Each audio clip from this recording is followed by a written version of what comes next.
Over the years, I've been trying to build this rig, and after figuring out what I truly need, I've finally perfected it.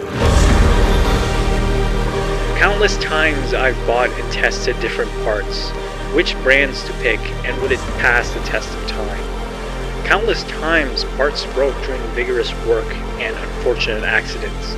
Which ones are truly worth investing into? And after so many tries, these are the parts that push through. Some parts are new and some have been reliable all throughout the years.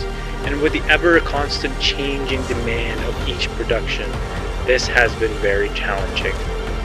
With the intention of functionality and organic handheld footage, this has truly made the FX30 a versatile cinema camera. 大家好, ¿cómo está?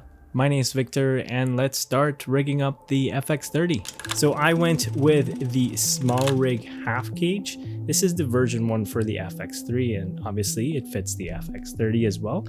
And that this little strap right here came from the version 2, which I really like. And the only thing that was missing was this little rail attachment here so that we can put the follow focus on top, and the reason why is because there's not enough space clearance on the rails on the bottom. I really like the version 2 one because it is a full cage and it doesn't really obstruct the grip too much, and that I really like the look. It's a little bit worn down. It looks like you've been filming with the camera for a long time, and it just gives it a little bit more character, but that's just aesthetics. A cage will just allow you to attach all the things that you need into your camera rig. And then with the strap, I really like this because as you can see, like I hit the record button here and then I got the zoom rocker here, or I can map this out for clear image zoom as well. And then the shutter if I want to use that. And even if I just kind of really get tired and I lose my grip, it will save it. Especially with the weight that we're gonna attach with this camera, this strap really helps out handling the overall rig. So for the lens choice, we're going with the Sony 24mm f1.4 G Master lens, and the reason why is because it's one of my favorite focal lengths, and since the FX30 is an APS-C camera, this is gonna crop into a 35mm field of view, but it still behaves like a 24mm, so it's a win-win situation for me. And to me, it's just an overall versatile lens, and this will always be my #1 pick for any shoots that I do. Okay, so let's move on to the base plate. This is the cheapest SmallRig base plate, and this is all that I need. So with the rails, I went with the 9-inch rails carbon fiber from SmallRig, and that is just a perfect size for this rig. And with the base plate, we're gonna attach a long quick release plate for Manfrotto tripods. This is the Manfrotto 501 plates, and this is just perfect size for the rails as well. See how perfect that looks? This guy just sits tight and it makes your camera just have more stability when you're just putting it on the table. The next thing we're going to attach is the Axoon wireless follow focus, and this one is good for manual focusing. If I do want to switch into manual focus, that the follow focus gear is very smooth on these ones. So first we're going to attach this little plate on here, and make sure to open your HDMI port first so that you know where to place these. Usually I think it's all the way on the bottom. And before you tighten it, you just adjust it a little bit to the top and make sure that it is straight. Close the HDMI port, make sure that it fits, and the HDMI port still opens. Next up is the rail. We're just gonna put it on top of here. And this thing is a little tight, so just gonna make sure that we have it there. And then we're gonna put this on the lens because we need this one if we do want the follow focus. So we're gonna put this gear ring, rubber ring, into the end of the focus ring. Then we're gonna attach this gear on here. And I'm just gonna tighten it a little bit because we're still gonna have to adjust it with the matte box. Next thing that we're gonna attach is this Nisi C5 matte box, and this is the filmmaker kit with a 1:5 ND filter, and a Pro Mist 1/8 strength. Okay, so I'm gonna put an adapter first, and this one came in with my kit. Perfect. And now we're gonna attach the matte box. And remember when I said just to keep this guy loose is because of the placement. So it's pretty crowded in this space. So what I want to do here is I want to loosely fit everything first until before I tighten them, and make sure that the matte box is straight as well. Now that we've got the matte box in place, we're gonna just put the motorized gear for the follow focus system in place so that it's moving with the gearing. And if you don't want to go all out on a matte box, I suggest getting the SmallRig mini matte box because you can use your existing circular filters on these ones and that you don't have to buy the expensive rectangular filters. Next up is the power solution. I went with the SmallRig 99 watt V-mount battery, and this is as compact as it gets. This is also super sleek looking, and that it just looks the best compared to any other V-mount out there. And with this battery, it has the ports already. It has a D-tap port, and then you have two DC ports with different voltages with the USB-C and the USB-C for charging and for power delivery as well. And once you plug in everything on this one, it'll tell you what is the power going through the ports that you are using, and that it also shows you the battery level. And the cool thing about the ports is that you don't need to have a dedicated V-mount plate. You just need literally just a V-mount holder plate for this, because before the V-mount batteries didn't have their own ports, you would have to have a V-mount plate with all the ports connected.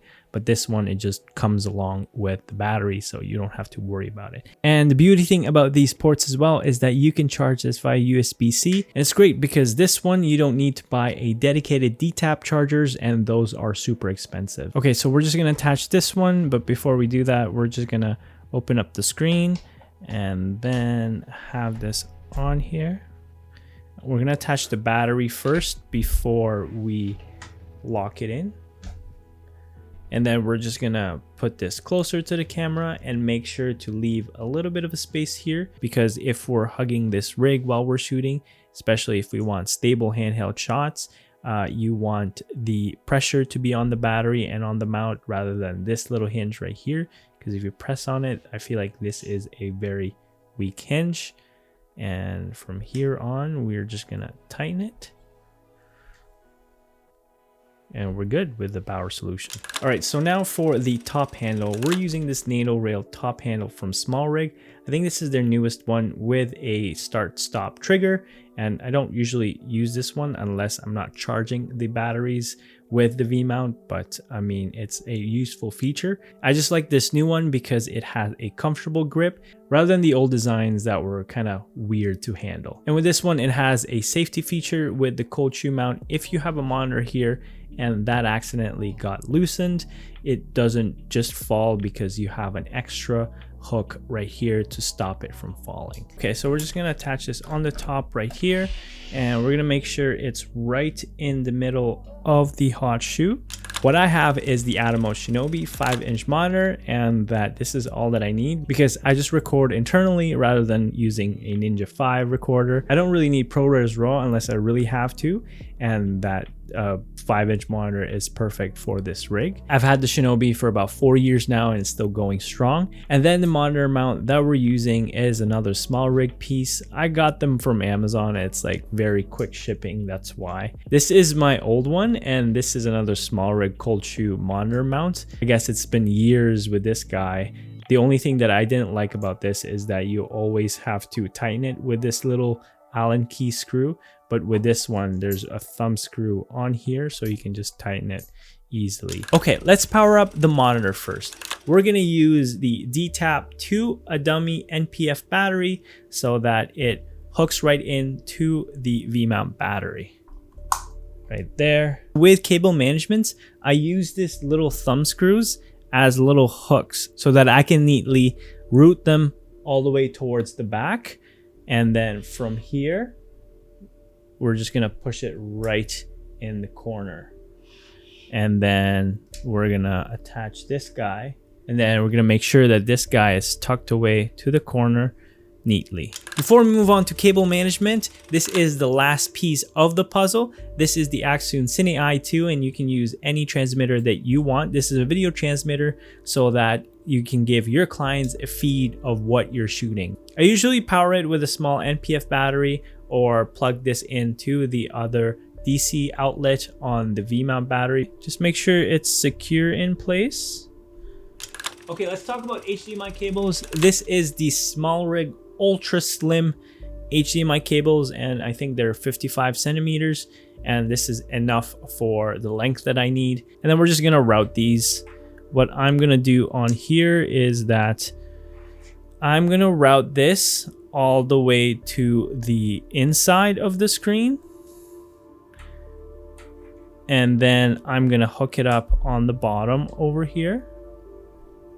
And then once it's in, I'm just going to route this all the way down here. And then this HDMI out, what we're gonna do is the same thing. Power the follow focus, I'm just gonna put this on the 8-volt DC plug. Last but not least, a USB-C cable so that it charges the battery while we're shooting. It doesn't necessarily power it, but it just gives it enough juice to last a long time while you're shooting, so you don't have to keep changing your battery. And that is it for the cable management. It still looks messy. It's a work in progress, but I'm gonna get there. I think I'm gonna get longer cables, to be honest, and then like just bundle them all up in between the V-mount plate and the camera. It looks like a Frankenstein, to be honest. But this is it. This is the FX30 rig that you guys have requested. And honestly, this is my go-to rig for all my handheld work. Just keep in mind the weight distribution as well. This is balanced right in the middle, and that it is easier to shoot on the top handle. And also with this one, you have a point of contact with the V-mount battery and your camera so that you can just shoot like this. You get a clear view of your monitor and also a good placement on your follow focus. And if I do want to go lighter, I can just take out the video transmitter and the follow focus and use just the autofocus mode, because Sony has amazing autofocus. I mean, Panasonic is catching up. That S5 Mark II, what a time to be alive. So I have listed all the parts down below, and if you want to buy a part or two for your rig, it's linked down below for your convenience. And as usual, I'm giving away my S-Log3 LUT pack, and all you have to do to win is comment down below what is that one part that you might buy after watching this video. If you want to watch one of my other videos, click on this video right here, and I'll see you guys in the next one. Peace. No,